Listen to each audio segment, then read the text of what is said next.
All right, we are live. You're here with Hunter and Ford together in the same room, the same time, not the first time, but second time or something. Today we're going to cover the fall finale of Agents of S.H.I.E.L.D. We're going to cover Supergirl. Is it the fall finale? Or is there... Yeah, fall finale of Supergirl. The fall finale of Supergirl. And we're going to talk about a small movie opening you may have heard of, Star Wars. Yeah, which apparently didn't make any money. That's right. Definitely didn't make all the money. So it's gonna be a big day. So let's go through these the shows that we're podcast is based on, and which were very, very fine shows. And then we'll talk about what I'm sure we both want to talk about, which is Star Wars. Okay, so Agents of S.H.I.E.L.D. This was the fall finale of Agents of S.H.I.E.L.D. And they made a mistake. It was a good episode, but you can't kill Ward, and even if he's not dead, you can't play whatever. I mean, now essentially he's going to be inhabited by another. Yeah, I totally agree. He was the most fun character on TV, even out of all the other comic book shows. Like Ward was Ward and Damien Dark were like the two most pure fun. No, I totally agree with Ward. Even if it works out well, even if this new move is good, he's only going to be this new weird evil human for this season, and then he's dead. And then if he continues, he's got to be distinctly different, and he seems like he's going to be kind of gross and weird and less appealing, which why bother doing with that with the guy who's already so appealing, the coolest, most charismatic guy on your show half the time at least. Yeah, I mean, and Ward is the best villain on the of all the Marvel people, almost, maybe Kilgrave, but yeah, and it's very silly to not have just back yourselves into that corner. As a writer myself, I see what they're doing. It makes it, that'll be fun. But then you have to be able to think beyond more than this episode. We have to be able to think beyond more than this season. Yeah, because Ward, unless Ward was gone at this season, end of this season anyway, and you're like, let's just make it crazy for the last 10 weeks. Yeah, if Dalton, I haven't gotten any indication that Dalton was leaving the show. He seems to love being on it. Well, if that's the case, then I really think they didn't make a huge mistake. If he wants to go, if the money didn't work out, then I think I understand. But otherwise, I think it was a big mistake because he sure looked dead. Didn't look like there's some way to come back from the completely collapsed chest. Yeah, and it's not like Marvel has a Lazarus pit they can go toss him in or anything. Yeah, I mean, I guess the Tahiti. I was gonna say they could send whatever Tahiti, but that seemed to not exist anymore. And why would they? Why would they send Grant? I don't know. He's a bad writing. But anyway, the episode was enjoyable up until that point when I thought, oh wow. Shield's writers are good enough that I will at least give them the opportunity to show me that they got it under control. There's no reason to think that they can't, if they decide they are going to keep them, write their way out of this hole. Right. But they have written themselves into hopefully it's not what they think is a great idea that I think is going to bite them in the ass. Hopefully they think it's a great idea and they have an exit strategy. But looks like the extra strategy is Ward's dead. So the only thing I can think of the way they could get out of it would be, and it ties into Marvel's replacement, Agent Carter, starting in a couple of weeks, is, when she poured out Cap's blood or whatever at the end of season one of Agent Carter. Maybe maybe they just gave her fake blood. And if somehow if Cap's blood is still around, they want to make Ward a super soldier, I'm down for that. Yeah, that could definitely work. Hey, Shield writers, if you want to call me and you want a suggestion as to how to get out of it, there's your suggestion. That's a pretty good one. And anyway, so Agents of S.H.I.E.L.D. had their finale. I don't have my notes on me, but so Coulson is now. I mean, can he be director again? I mean, it seems like they're going in a direction where he's no longer the director, and they're handing that off to Mac. Well, on a less than episode basis. I don't know. I think that whatever crime he might have committed in this, he committed on a different planet. Sure as hell is in S.H.I.E.L.D.'s jurisdiction. And I don't know that. Fitz watched him do it, so that puts him in a tough spot. It depends on how bad Fitz thinks Ward was, how bad he thought the situation was. I think Fitz's interpretation will have a lot to do with, with how Coulson deals with it. Because if Coulson supports him, going back and talking to people, also just tells him, hey, it's okay. You made the right call. Then, maybe it helps. Which helps he did. Deal. I mean, the most evil thing S.H.I.E.L.D. ever shown was Ward popping Rosalind in the head a couple weeks ago. The throat? The throat, yeah, that's right. He didn't give her the head. He used the throat. So he watched her choke. Yeah. Yeah, that's pretty gross and graphic. No, yeah. So S.H.I.E.L.D. may have written themselves in the corner, but then it's a strong enough show that even if they lose Ward, I mean, they could probably survive it. I imagine. I don't know. It's a pretty big cog to lose.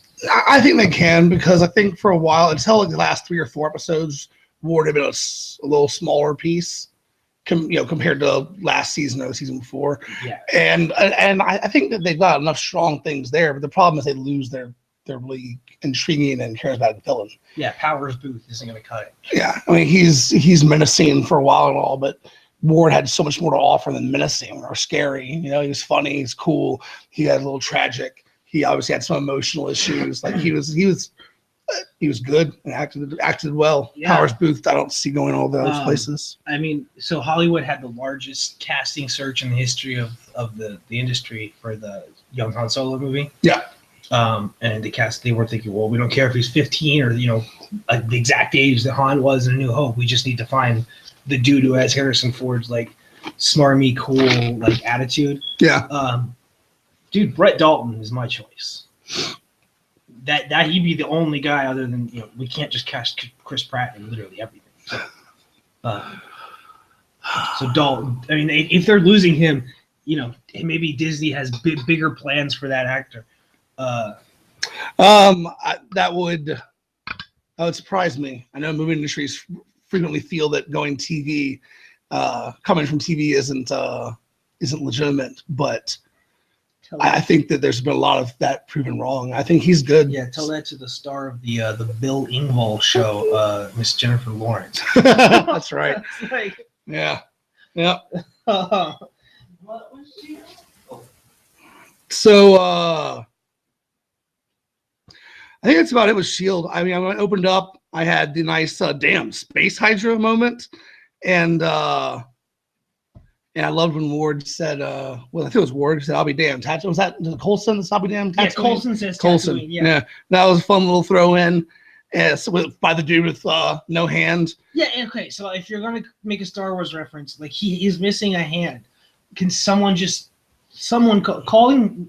You need to call in Cisco for one episode just to call him Coulson Skywalker. I'm cool with that. Mac has a cool enough sense of humor, and Mac cut his damn hand off. That's true. Yeah. Mac should be like, "Hey, what's up, Mr. Skywalker?" And Coulson should be like, give him the finger, and Max, save your life. Shut up. Are we ever gonna see Max?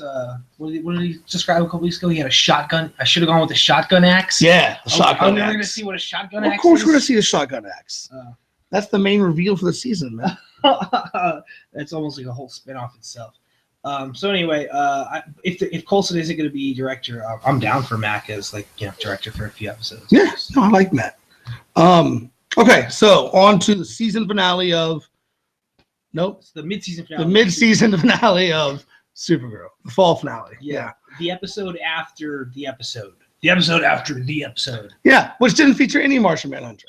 I know. What a dick. I was like, jerk. Pardon my language. You can. I mean, it is goddamn tease. Like you give us Martian Manhunter the week before, and then you just whatever. Yeah. Hey, by the way, here's Martian Manhunter. Just kidding.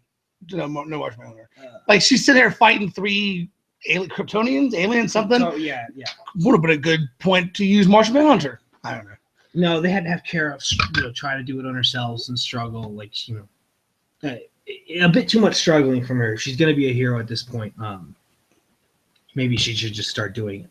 Well, I'm okay with the struggling. They don't then pretend that it's rude to feel like we doubt her a little bit.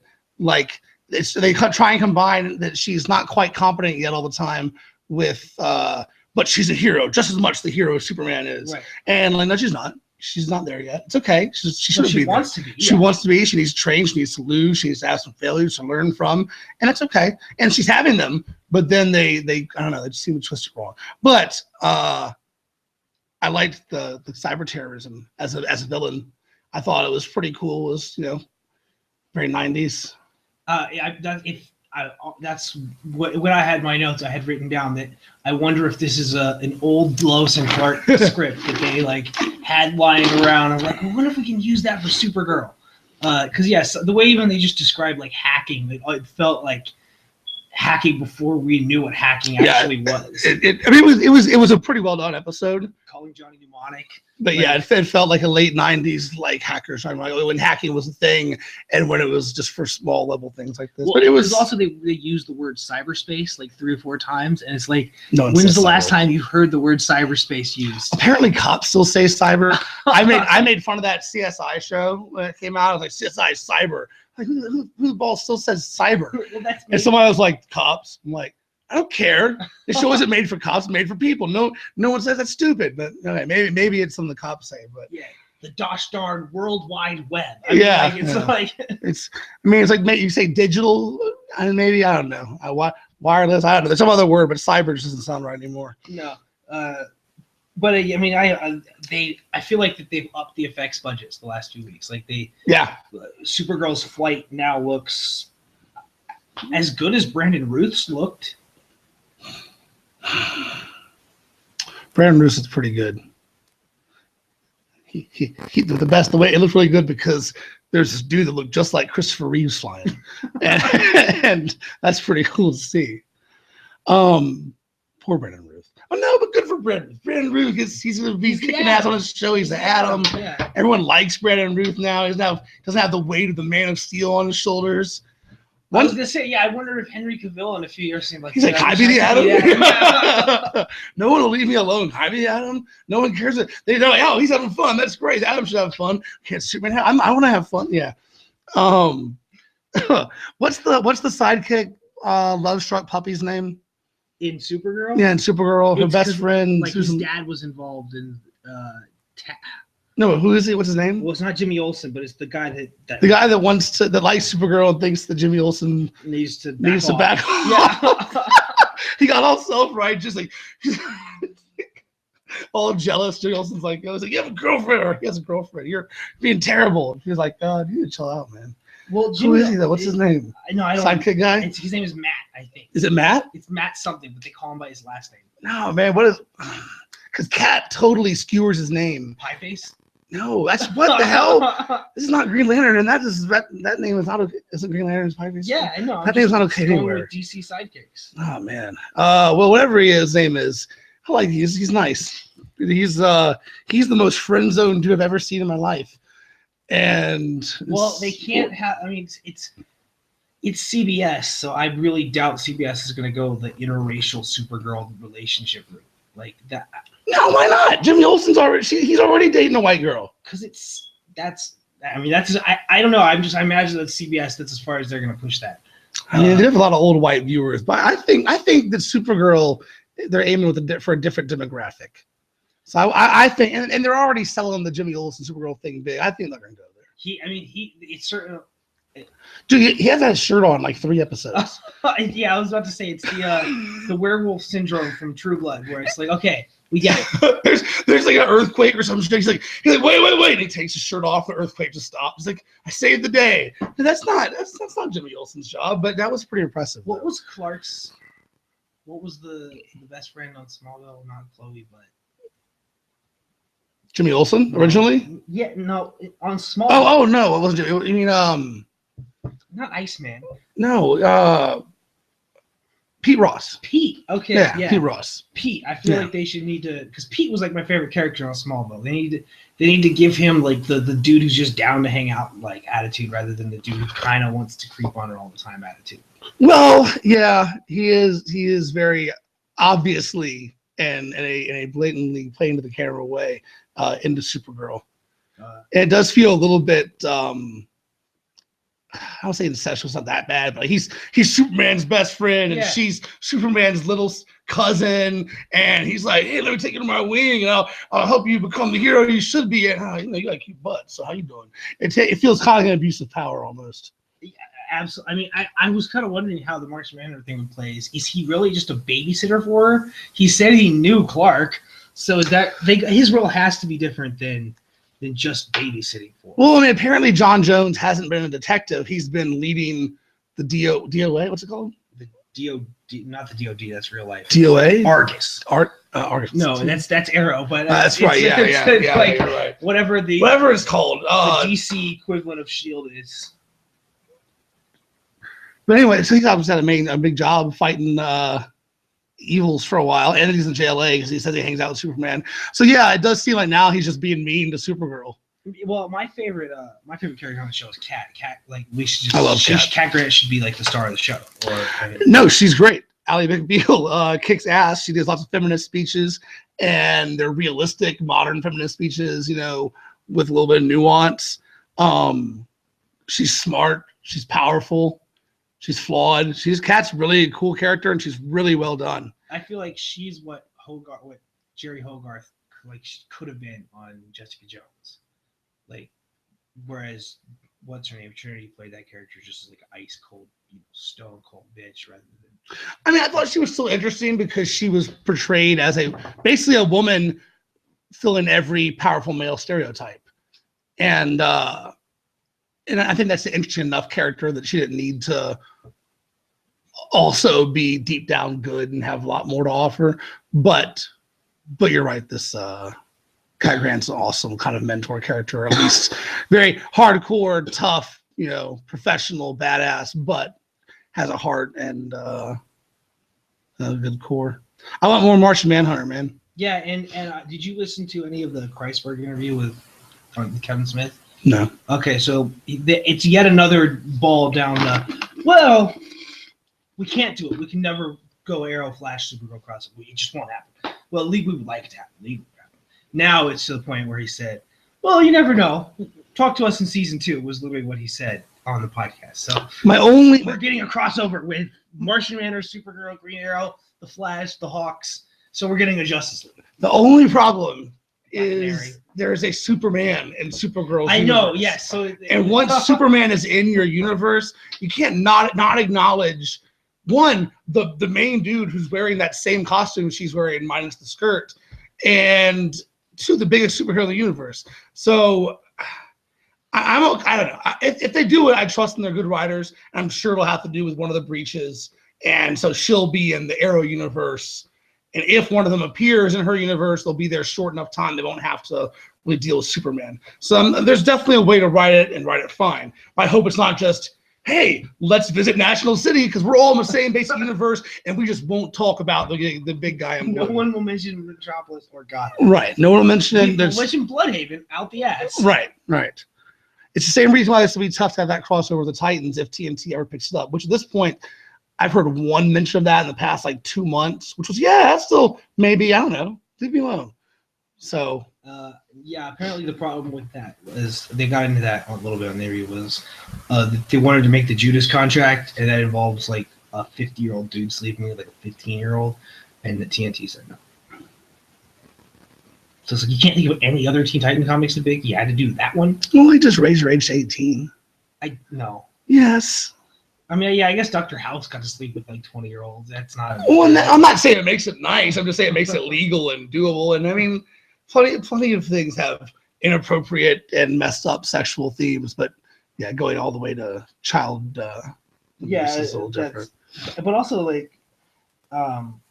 they're gonna cross over, and even if they do Teen Titans, they'll probably cross over with that too. I mean, well, they already said they would. They did Titans because they're both not owned by a major network, in that way, that CBS or ABC or NBC, which have a little bit more strings. Well, okay, so apparently CBS owns CW, so they're not even the same. That's what Kreisberg said. Yeah, it's their subsidiary. So this isn't difficult at all. So the only thing stopping them is Superman. Right. He stops lots of things. That's his job.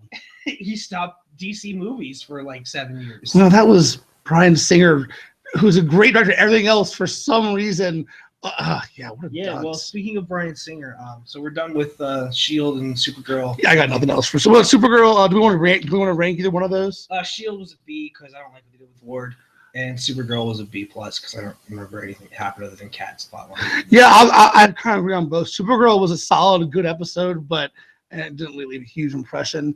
And if they should have flipped them, if the Martian Manhunter was the mid-season finale, we'd still be talking about that. Yeah, come on, dude. You have a huge reveal, a great thing for the fans to look at, or give us a little bit of more of him in the fall finale. Have him pop out at the end, or turn invisible, he mentioned some telepathy, but come on, give me more. That's not one. Well, anyway, yes. But speaking of previews, Well, trailers. we were talking about something, and I had a perfect You were transition. talking about X-Men. You're going Bryan Singer. Thank you. I did have a great transition. So speaking of Bryan Singer and things he does well, we went to see Star Wars on Thursday night. We did. And it was amazing. But before we can talk about Star Wars, like the fucking trailers for this movie. Now this whole movie experience. You walk once the lights go dark, the entire thing starts. It's the best trailer run you've ever seen with like 5 amazing trailers, and then Star Wars kicks your ass for 2 hours, and then you go home. It's perfect movie experience. What was the first trailer? We're first going to X-Men. We'll talk about all the trailers. So like Bryan Singer, I guess we can, back. So it started, you had Jungle Book and you had Gods of Egypt, which were fine. And then Jungle Book was pretty cool. In 3D, it looked pretty good. It took advantage of the 3D better than anything else. Really, even better than the Star Wars the movie did. Yeah. Star Wars was amazing, but I don't think you see it in 3D. But anyway, sorry, Jungle Book. It looks like you might need to see it. Jungle Book. The trailer was great, and then it jumped into this 5-trailer run of Civil War. You knew that was coming, but to see Black Panther, T'Challa on the big screen, I mean, this was just an overwhelming experience. And then you went in the last 10 seconds or so, where it's Cap and Bucky fighting Iron Man. It looked like Batman and Robin. They're so in sync. They're flipping around, tossing the shield back and forth. And it's perfect because Cap and Bucky was the second Batman and Robin. It was before really an older version of Batman and Robin than anything except for Batman and Robin. I think that even predates Green Arrow and Speedy by a year or two, maybe. Well, no, because that was 40. Green Arrow was 41, right? Yeah. So that's pretty. That was pretty awesome. But then. Then it dropped in the World of Warcraft, which we're not Warcraft fans, but that's, for anybody, we were the 5 people in the audience who didn't play that game. Yeah. The rest of them went fucking ape shit for it. Yeah, to be fair, it looked really cool. It looked really cool. It looked like, hey, The Hobbit wasn't amazing, but there's more of that stuff. Come check it out. I'll go see it. Could be. That's what The Hobbit should have been. Yeah, like it's gonna be crazy war. It's not Lord of the Rings, but it's gonna be awesome. And I can dig that. You don't have to put Lord of the Rings. Really putting Lord of the Rings on it makes the expectations a lot higher. And that's one of the problems with The Hobbit is, one, he felt the need to shoot so much higher than one of the greatest novels of all time. And 2, we then had much higher expectations if it had just been called World of Warcraft Attack on Smog. Yeah, I mean, and that trailer did look awesome. It has Howard Stark in it. It's got Vikings dude, Ragnar. Oh, I don't watch Vikings, but you should watch Vikings.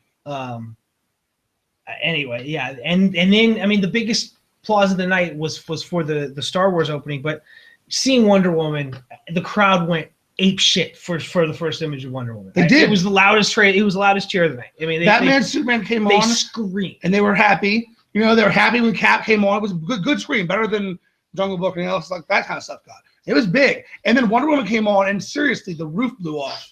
It like I was pumped, but I was a little surprised. Everyone was fucking Diana, which is cool because man, she's got some pressure on her to kick some major butt. Yeah, I don't think we've seen good Batman, we've seen bad Batman, we've seen good Supermans, we've seen bad Supermans. Really, they better nail her. Okay. Yeah, they better get that right. Better nail Wonder Woman. A lot of people, never mind. And then Star Wars. Star Trek. Oh, and then they showed a Star Trek trailer, which just for like shits and giggles. They're like, for anyone who, I mean, when I was a kid, that was a thing. I don't think it's a thing anymore. Star Trek? Yeah, I think J.J. Abrams officially made the Star Trek Star Wars thing go, like the Star Trek Star Wars thing go away. Right? No, the reason that Star Trek became, like people dog these last 2 Star Trek movies is not having the spirit of Star Trek. But they're the first Star Trek things to make boatloads of bucks. Yeah. And not that makes everything great. Transformers makes tons of money. It sucks. But I never gave a crap about Star Trek, even if it's real intelligent and has some great socio-political elements. That's real cool. When I go to space, I want to see somebody fighting and blowing stuff up usually, at least sometimes. And Star Trek just always struck me as boring. Whether it was original, then it was probably so old that even he was karate chopping people, it just didn't really strike me as cool. But the Next Generation and then the Babylon 5 and I don't care, whatever, never got me. But I love the J.J. Abrams ones. They're really cool. So maybe I'm part of the problem. Yeah, well, I grew up in. I mean, there was actually like you liked one or the other. It was like the nerds in my school were not there was the people who like Star Wars and the people who like Star Trek. They even made a movie about it. You ever see that Fanboys movie? Yeah. You ever see that Yeah. shitty movie with Kristen Bell and like a couple other pre-game people? Kids can go watch Phantom Menace before he dies. Yeah. But like half that movie is what a terrible way to have your last wish granted. I know. You're like, all I want to do before I die is see the Star Wars movie. All I want to do, and you watch it like, why didn't anyone kill me yesterday? Why did I have to see this movie? How? Oh man, that should be like a horror movie of how Grant a Wish Foundation goes wrong. Yeah, but I mean okay. Well, so I mean, either way, they showed a Star Trek trailer. It was great. It looks better than the last one. The last one was kind of certainly it wasn't as good as the first one. I like the last one. I saw the original Wrath of Khan, and there was a lot of parallels, and then switches that made people very angry. Right. And I thought it was cool. I don't have enough attachment to anything of Star Trek that I gave a crap about any of most people's complaints. So I thought it was a cool sci-fi movie. Oh, I really love and part of the reason why I love the first one is because J.J. Abrams he's like, yeah, Star Trek's interesting, but did you ever see Star Wars? That movie over there is really fun. Like, what if I take like the action from that and like put it inside this one? Yeah. Like, and then I mean, Disney was smart enough to get to see what he did with that and be like, well, you just want the actual. Yeah, you want to use the actual action figures instead of the GoBots. Yeah, like, you want to play with Transformers instead of GoBots. We have Transformers here. And he's like, yeah, nobody likes GoBots. And the GoBots are like, no, but we're cool too. It starts like, you're cool too. You're right. When on an off year, as long as you're coming out like 4 or 5 months away from Star Wars, I will totally go see Star Trek. Absolutely. Yeah, I mean, probably even in theaters. Chris Pine's. He's my dude. So like, why isn't he Green Lantern? Well, he's Steve Trevor. Yeah, which should be awesome. To be fair, it's cool that he's awesome and is down to play the backup to what should be the most badass woman in the movie. I bet the Warner one script's good. That's that because he's a dude that had like he turned down the Ryan Reynolds script, so like we know this guy has smart man. He's got smart man. He hasn't made any of those. Though I mean Ryan Reynolds is my Deadpool. Dude, that's one preview that wasn't in the before Star Wars, but the one that got us to the previews discussion that we never elaborated on. Oh, was Age of Apocalypse? Was Age of Apocalypse by Bryan Singer. So Age of Apocalypse. I mean, I want to say it looks cheesy or whatever. It looks pretty awesome, but it's awesome. I shat on the last movie so much before it came out, and then the Quicksilver scene, like I just had to eat I had to just be like, okay, I can't say. Bryan Singer, you're awesome. That Quicksilver scene is the best comic scene in like any comic. So. X-Men First Class, or the Nightcrawler thing, which was also Bryan Singer. So X-Men First Class was great. It had some of the drama stuff with Magneto was some of my favorite things in all of X-Men. Some of the stuff with X-Men with Magneto and Charles, finding themselves as young men was amazing stuff. But if you watch it, I mean, Matthew Vaughn has a language that he uses to tell movies.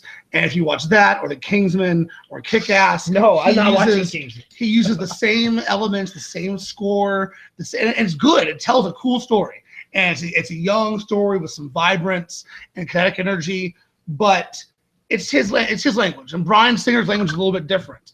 And there's some elements of First Class that I think Bryan Singer could well adopt, the costumes, which he obviously has. The costumes he's adopted, and then some of the more sinister darkness that Magneto had in that wasn't even as evil as the darkness he had in the first X-Men movie. He wasn't going to be a terrorist at this point. It was just much more a sinister darkness, and then also some of the family elements and the more jovial back and forth. I think that we see he's adopted a lot of that in these last two. And not the last two, the last one, and what we're seeing of the previews of this one, and he kicked ass in Days of Future Past. And as long as he's not molesting kids, I'm okay with him. That's molesting the X-Men. That's a whole different story with Singer. And I can't wait for Age of Apocalypse. My two of my 3 favorite comic book stories ever are Civil War and Age of Apocalypse. But this isn't. It's not Age Apocalypse. But apparently there is I've heard a lot about that they're pulling some stuff from the actual Age of Apocalypse. They'll be each X-Men will have like a nightmare or something, and in their head we'll see like Logan's nightmare will be him, because I've seen a picture of him with the blown out hair and the cloth hand. Yeah, that'd be cool. So, and there's a Blink. Blink was in the last one. So that's true. Well, because she was a character they dragged from that miniseries into the. Yeah, well, she was her and X-Man Yeah, Nate. Who- that's right. Who yeah. I realized I'd forgotten, but I was in the garage in the old comic books a few months ago, and there's like 60 X-Men comics. He had his own run forever. You Yeah. know, I forgot it last. I And- remember he came to the regular universe, had his own comic. But if you'd asked me, was there an X-Men number 40? I said no. Yeah, it would have been coin toss at best. And to have like 60 of them, damn. And I guess that was one of the ways that Jeff Loeb got his legitimate start, was kicking ass on X-Men. Those were written by Loeb. Yeah, you're right. Yeah, so anyway, Age of Apocalypse, right, was awesome. And really, it's one of the few memorable Apocalypse stories. Other than the cartoon, where they could do more visually with him, he didn't really have a lot of cool moments in the comics. If they're smart, they pull from the cartoon. Yeah. Like, that's where they pull. Well, the from. Archangel story, you see Archangel in it, it looked like he was shooting darts, and those things didn't come from his feather wings, at least not till Oh no, later. there's been photos, like press releases of him with his All metal steel. wings. Yeah. So unless he just shows up as the already turned Archangel, which would be fine, but which would be, I think, doing a disservice to Angel. Well, also that guy, like Ben Foster, he was like tried to be a star for a couple years. Yeah, well, he was in that. He was in Punisher. He was in. And then he was. He was the Joker type character in the 310 to Yuma or 910. Yeah, yeah, and then he wasn't. No, he was really ugly. He was cool. He was a good actor. That was cool. But anyway, okay, so Star Wars. Star Wars. Dude, so we're in a packed theater with family. Packed, yeah. There's kids there, and these people are prime. They've been cheering for Wonder Woman, cheering a little bit less for almost everything else we just discussed in the previews, and then a long time ago, guys, probably, and it starts. And you know what? I was looking to see if I was going to miss the Fox element, because it's not owned by or distributed by Fox anymore, and all of the first 6 started with the Fox all lit up. Yeah, and it made sense, but because of the musical elements especially, it's a natural fit to the Star Wars intro. But I didn't miss it. Yeah, the Lucasfilm kind of supplants it, and then you're in. It's a long time ago, and then there's the crawl, and the music's blaring, and you don't hear a lot of the John Williams type scores anymore, for modern movies, and they're just unabashedly into it, and it kicks ass, and it takes you right back to Star Wars. Yeah, I mean I saw I wore out the Star Wars VHSs from back in the day so much that I actually, now that I think about it, I always thought that was the beginning of Star Wars, and I didn't realize that 20th Century Fox, that was the beginning. Right, that was other. I always thought that when I saw that in other movies, like, oh, they're using the Star Wars intro. The Star Wars intro. That's a special intro. I saw those movies too much on VHS. I can see that totally. So yeah, like whenever I see other things, I don't know every time, but frequently, I have a little tinge of ta-da. Yeah. I'm like, hey, sorry, no, it's just watch whatever. Sorry, never mind. But it was cool there for a minute. It gets you a little pumped. Yeah, it's when it's like Schindler's List. So okay, no, that probably is not the Like, oh well, this movie's not gonna be not exciting anymore. But no, we had expectations. The crowd had strong move there to Schindler's List. Well, I was trying to think of the darkest movie that could come. Well, good job. Yeah, and that was a 20th century film. So yeah, that was good. That was. But I mean, we all had expectations. The crowd had beyond expectations, and not a single person at the theater left without just beaming fucking smiles. Everyone hung out waiting for the post credits thing that Marvel does, and a lot of movies now do. Even though it appeared that pretty much everyone knew that they had said there are none. Like Abrams said specifically, no, there's nothing after, and we discussed it. Literally half the theater was still standing around waiting to see. And nothing happened, but everyone was like, oh, that's too bad. Because everyone cherished and just drank in every moment of the movie and everything that went on screen. Seeing, obviously, the spoilers like a motherfucker. Yeah, and if you haven't seen it yet, shame on you for not seeing Star Wars yet. It's been out for, 24 hours? 36 hours? 24 hours. How have you not done this yet? But also go do that before you hear any of this. It was because just right off the bat, we're going to tell you someone important dies and had to die because it's Star Wars and it follows mythological character arcs. And as my little brother put it, it's all fun and games if nobody dies. Someone had there had to be some sort of consequence in this movie. And there was a big consequence. We lost Han Solo. What? Oh, man. I'm gonna Han say Solo it. I'm gonna dies? say it. Han Solo dies. He does. But it's good. And the way he It would does, the suck way to he be your goes. neighbor and you just like heard that. Yeah, out the he's out in his window. yard. He's just gardening. He's like, I'm gonna see Star Wars tomorrow. And no, oh, that would suck.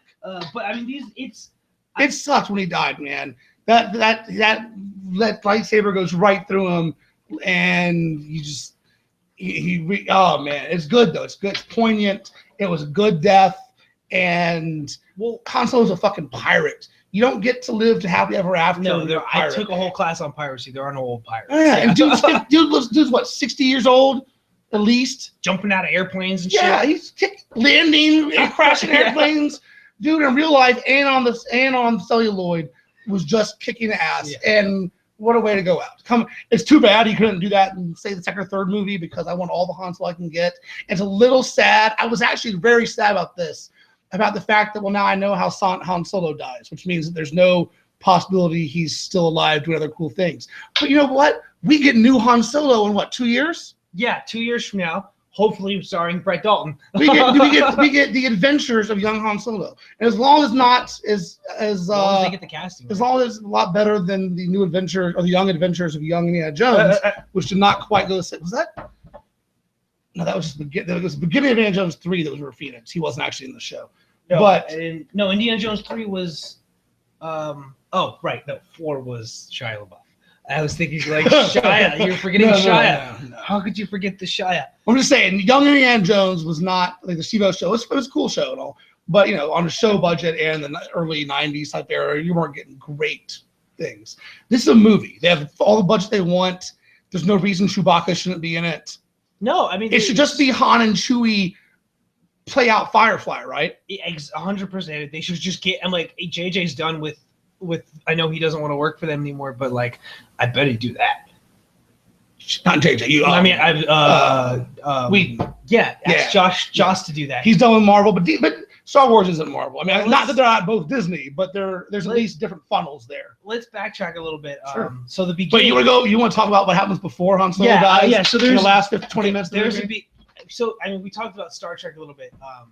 JJ has this magical power of like first 15 minutes of movies, like the first 15 minutes of both well, and that's important for Star Wars, because every Star Wars movie has started out with a 15-minute, at the seat of your pants, getting you hooked action sequence of sci-fi grandeur. Even the first Star Wars, which lacked anything except for Darth Vader, had fucking Darth Vader come out with his stormtroopers killing all kinds of people, setting the droids off to run. It wasn't quite the same. Like, every other opening involved, well, I guess it didn't become Jedi-centric till Return of the Jedi. Yeah. Because even Empire, it was Luke. He had a lightsaber, all he does is cut a fucking hole in the AT-AT. But it's still that whole scene on the Hoth. Like, no, yeah, but it's still it's fighting there. It's starships, or not starships, but flying around, dog fighting. It doesn't become Jedi-centric until Jedi. But JJ's first 15 minutes of Star Trek was so good that it got the Thor job. Yeah. It didn't even, he just invented this skill. Yeah, sure, let's just have the first 10 minutes based around his dad. It'll be so good that, and the first 15 minutes of this movie, you're introduced to all 5 major characters, and you like them all almost immediately. You get Poe, you get Kylo Ren, you get Finn, and you get BB-8, like within the first, like, just you get them all right away. Well, yeah, and then the next thing is Rey. Yeah, is Rey. Yeah, and Kylo Ren's entrance has a lot to live up to, and throughout the rest of the movie, I think they purposely take him away from the Darth Vader type character, because they don't. Why? And it makes sense. Why would you want to invite constant comparisons to the most popular character and one of the most popular villains and characters in all of comicdom, sci-fi-dom, pop culture. Yeah, I mean in world history, this movie just opened. It's Friday. It's Friday afternoon. It's already made $240 million. No, it's Saturday. It's Saturday. Okay, so Saturday afternoon. No, but this article I was reading was Friday. Was it yesterday? Yeah, so it's already made $240 million worldwide. Yeah, worldwide. 140 here and 100 worldwide in like less than 24 hours. No, so Vader is the most popular character in the world. And so why would you want to invite those? But at least the intro, they had to be big, and they did. He comes out, he looks badass, and he stops a laser in the air. like it's not this holding it, cool pose, but it doesn't look like he's stressing and holds it. And he threatens and he kills, and he's got a cool new intimidating lightsaber. He looks kind of like Darth Vader and Darth Maul mixed together with kind of a ninja look with the cloak and the hard metal mask up top. And then to be totally different when he talks, he doesn't have the slow and purposeful and almost old school way of talking. He talks a little bit of snark and sneer. He talks like it's like a snarling, like overprivileged like child, like from Yale. Like that's kind of what I was like, like he's a snooty prep guy at Yale bullying on like the not as rich kids. That's kind of the vibe that I got from him. I didn't get quite that right away. I got some of the petulance, but that's definitely kind of what I thought it evolved into. It was definitely that kind of vibe of who he is. And then it goes even further and you find out why. So he had they showed these little tantrums, and then there's this great scene where two stormtroopers see him doing it and they're like, oh no, bro. They turn and walk the other way. That was great. So did you read speaking of the stormtrooper that tells Rey, he's like, when she does the Jedi mind trick. Yeah, she's like, you will come release my cuffs and leave the room. And he's like, I'll tighten those cuffs. Yeah. That was James Bond. Yes, that was Daniel Craig. Just because he's like, put me in this movie. That's awesome. And he gave an interview like 2 or 3 months ago where it's like, did I appear as an extra in someone else's movie? Yeah, no. Who would do that? And they talked to him like 3 days ago. He was like, yeah, I totally did. That was awesome. And that's great. But that's you. He's telling his friends like, "That's me. That's me." Yeah. And speaking and your boy from Lost. Yeah, Miles from Lost. JJ's like, "Hey, you want to be in this movie?" And then, but the voice of BB-8 was fucking John Ralphio. It was two. John Ralphio and Bill Hader. What? How could you keep that secret? That's pretty impressive. Like, I mean, and then the biggest secret of all. Officer Parkman from Heroes. Matt Parkman, yeah. All right, maybe not the biggest hero. He's pretty big, though. He replaces Porkman, or whoever it was, that got blown up in the first Star Wars movie. Yeah, there's always got to be a fat Rogue Squadron member. Yeah. What are they? The Resistance? The Resistance, yeah. Well, speaking of the actual plot, I mean... Wait, there's a plot? Yeah, there was. No, look, there was a plot, and it was good. The plot that's was fine. The thing, yeah. I mean, I just want to talk about the feeling I got when the Millennium Falcon... They have this... Dude, when they get in the TIE Fighter, yeah. when they get in the TIE Fighter, it's the beginning. And for the first time, there's been 18 hours of Star Wars movies, almost 15 to 18 hours. And we've never been inside a TIE Fighter, except briefly as we're kind of close to Darth Vader as he's toggling some shit trying to shoot Luke in the first movie. But that was brief. And this time, but that's still looking at him. We never looked out. Yeah, you may either look at him or look at his fingers on the dial, and that's it. But now we get these two jumping in a TIE Fighter and just yelling and sound like Han. Dude's like, ha ha, woo! Like they're having so much fun. And if I wasn't having so much fun, I might have even thought it was forced because it sounded so legitimately fun. Like, let's do this. It's awesome, and it really. And they're in and out of fucking parts of the ship, escaping. It was immediately into the dogfights of Jedi or Star Wars, or even some of the other trilogy. There's some cool dogfights at the beginning of Sith. Yeah, I mean, and I'll say that as a kid, the pod racer scenes were still pretty dope, and in Phantom Menace, like that. No, they're impressive. They're fast, and Lucas had an eye because I think because of the popularity of dogfights and fighter pilot movies in the 50s and 60s when he was growing up. He put those in motion. That's a lot of the basis was a combination of like some samurai stuff and some dogfight war movies. When he first talks about Luke's father, when he first saw Luke's father, he's like, before we met him, he was one of the greatest pilots in the galaxy. Like in his mind, a lot of this was about these starfighters and the pilots. Which is cool. When the fuck was Anakin ever one of the best pilots? Well, no, when Obi-Wan says when he and Luke are first talking. I know, but when did they ever show us that? Well, they show us he was a great pod racer. Beginning of.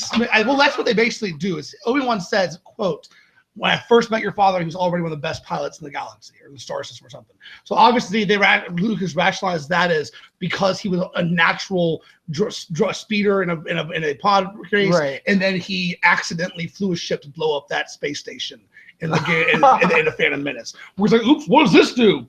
And this force makes him the lucky, and he just thought, why couldn't he have just been a good pilot? And the force makes him a natural like this girl. This girl was everything Anakin should have been. Like the way she just took to the Force, and either she's a natural, yes, the way that Anakin could have been, besides just, oh, I'm just so lucky and dumb, or she's already had some training, which doesn't make any sense. So I don't know what I'm talking about. You know what?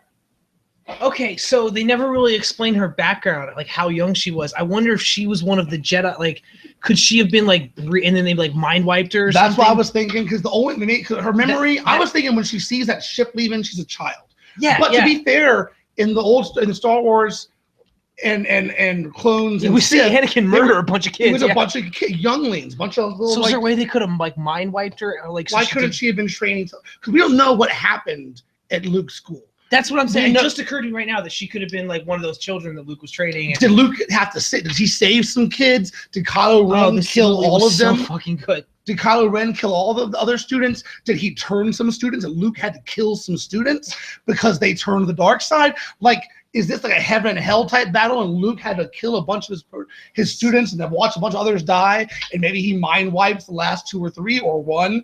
I mean, I've never seen that done in Star Wars. Mind wipe? No, not really. But yeah, with the Force, who knows why? I mean, I don't know. The way they were showing Kylo Ren pulling memories from people's heads looked like a wizard. It looked like Voldemort doing stuff. Yeah. And it was cool. But it gets me again to Kylo Ren seemed to be pretty powerful. How the only way it explains him being unable to defeat Rey at the end is if, one, like you said, I'd forgotten he did get Chewie got him. When he kills Han, Chewie gets him.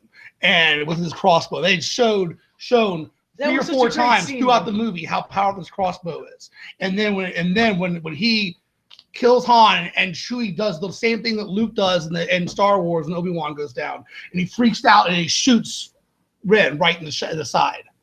I did love. This means Han does die, but the idea of him just like kind of continuing to be up to like random no good shit. Like at the beginning, he owes like 2 separend people money. It felt like an unused Firefly plot, like that Malcolm like owed a couple people money. Deep down, he's not just a scoundrel, and Leia asked him to bring their son home. No, but it was so fun seeing him. Like he had those monsters at the beginning, that's what Han's been doing for the last or at least at some period of time. You know, just continuing to be the guy that we never really got to see. I don't know. I mean, there were so many parts of this movie.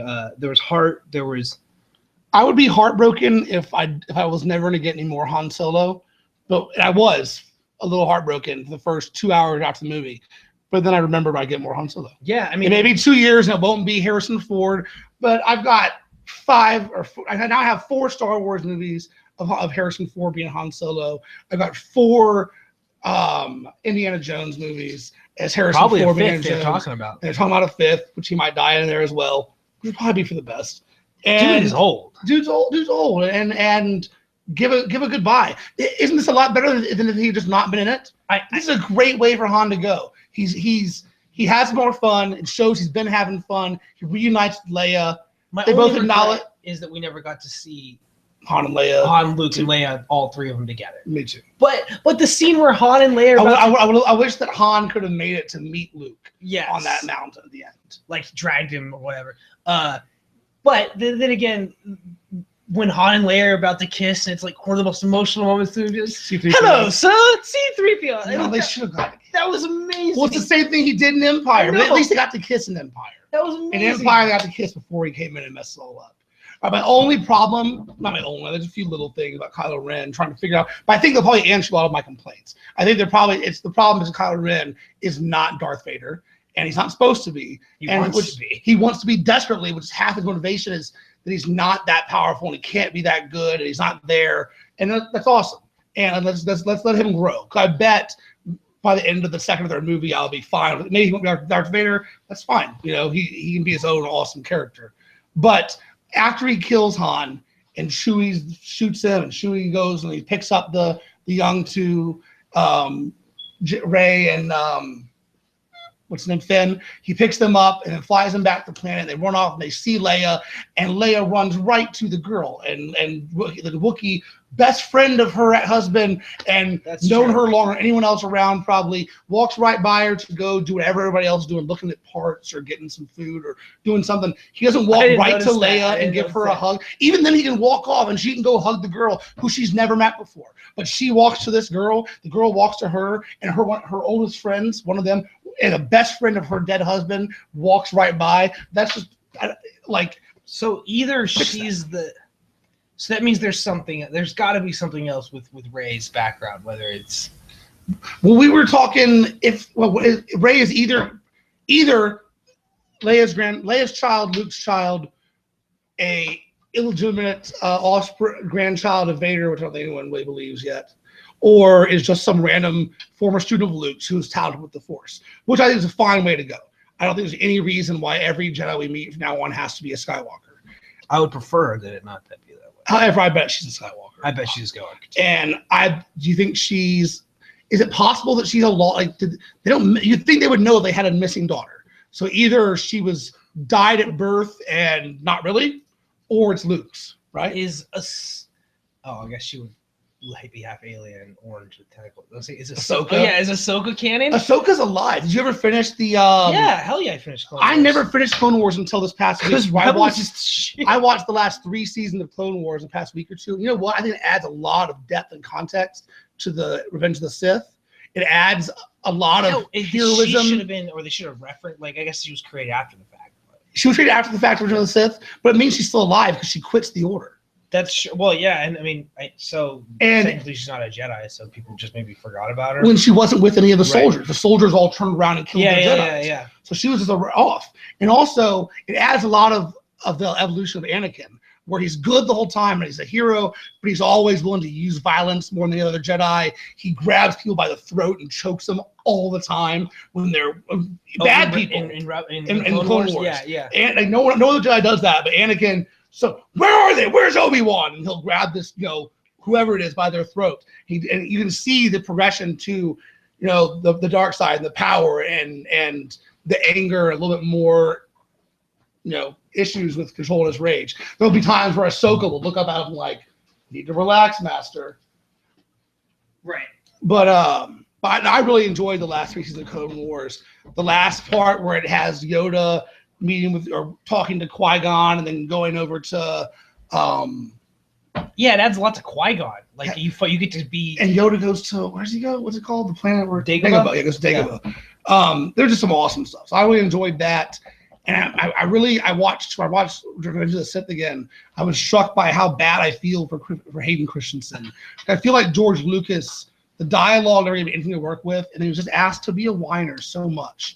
And there could have been so much more there that they could have legitimately been angry and felt angst about. And they could have portrayed it in a much more realistic and the kid fucks it up more. In fact, like the kid, it's just the Annie. It's version. The little fucking bullheaded Justin Bieber looking kid. Well, and then it's the way that George Lucas writes this romance, which really the arc of 2 and 3 are both, so much involved with the romance of Anakin and Padme, and he just writes a terrible romance novel. Like the lines they say to each other are kind of weird and clingy and pathetic, and she's 4 or 5 years older than he is, and only knew him as a 10-year-old. And it's understandable. Within 3 days, this kid who knew you when he was 10, and then has been a monk the last 8 years, has been growing up and never around girls. He's now back around you, and you're still beautiful. You were always his vision of beauty ever since he was a kid, and it's understandable he falls in love with you immediately. Is a bit clingy and weird.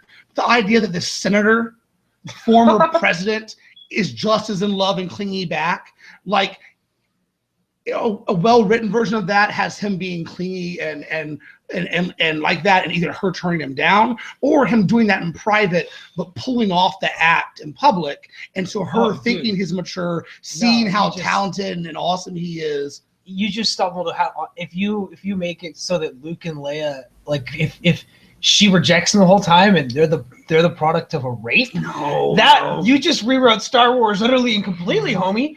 You just rewrote rewrote Star Wars in a much better way. Yeah, it would make a lot more sense. So it'd show how evil and Darth Vader is. Right? But you can't like that Darth Vader. I know, but like, how often does that happen with like entitled frat boys? No, it'd be better. That Darth Vader is unlikable, but more fearful than this one is. This Darth Vader is not likable. No, this Anakin is not likable, but not in a I'm scared of him way. Just like God, he's whining a dick, selfish in that kind of way.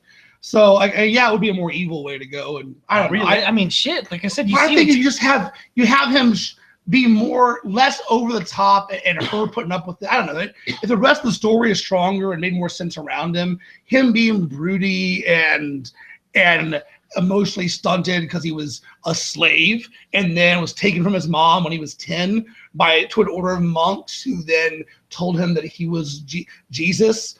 You know, it sounds like Michael Jackson or some crap. It sounds like you'd see how this guy would be messed up. So you're also saying he was molested? Dude, you rewrote Star Wars again. Darth Vader's rage comes from his child molestation? Did he rape someone to get back? Like, wow, dude, not what I'm saying. You just gave him a backstory that he did not have. Just saying, it makes a lot more sense than what George Lucas wrote. I feel like there's probably some way to make it make sense and not go that far left, but okay. Well, now that I've ruined Star Wars, everyone. Well, no, I would say the only reason Rey has to be a Skywalker is because you put her picture next to Natalie Portman's. Like, they look like Daisy really looks like they cast a British chick that looked exactly like Keira Knightley. Wait. Yeah. Does that make sense? Wasn't Keira Knightley her first role like playing one of Padme's? Yes, she was the alternate double. Yeah. Which because I've always joked that she was Natalie Portman looked like, but actually that's what her career started out as. So, all right, so Star Wars is incredible. Go see it. Any little complaints or talking about it is just talking our way through an incredible experience. And I love that movie. I love all Star Wars. I love Harry Potter, but I'll still point out when things don't make sense. So we're gonna go see it again. Yeah, you're seeing it again. Yeah, in 2.5 hours. So. That was awesome. Have a great week, and we'll see you next time for more Star Wars. Sir. I mean, no, more comic books on TV. If there is anything next week, next week we'll actually probably take off. Is there? No, you're right.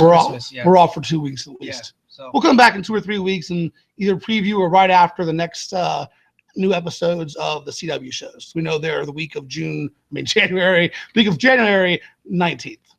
Have a good week. May the Force be with you. I didn't turn it off yet. Goodbye.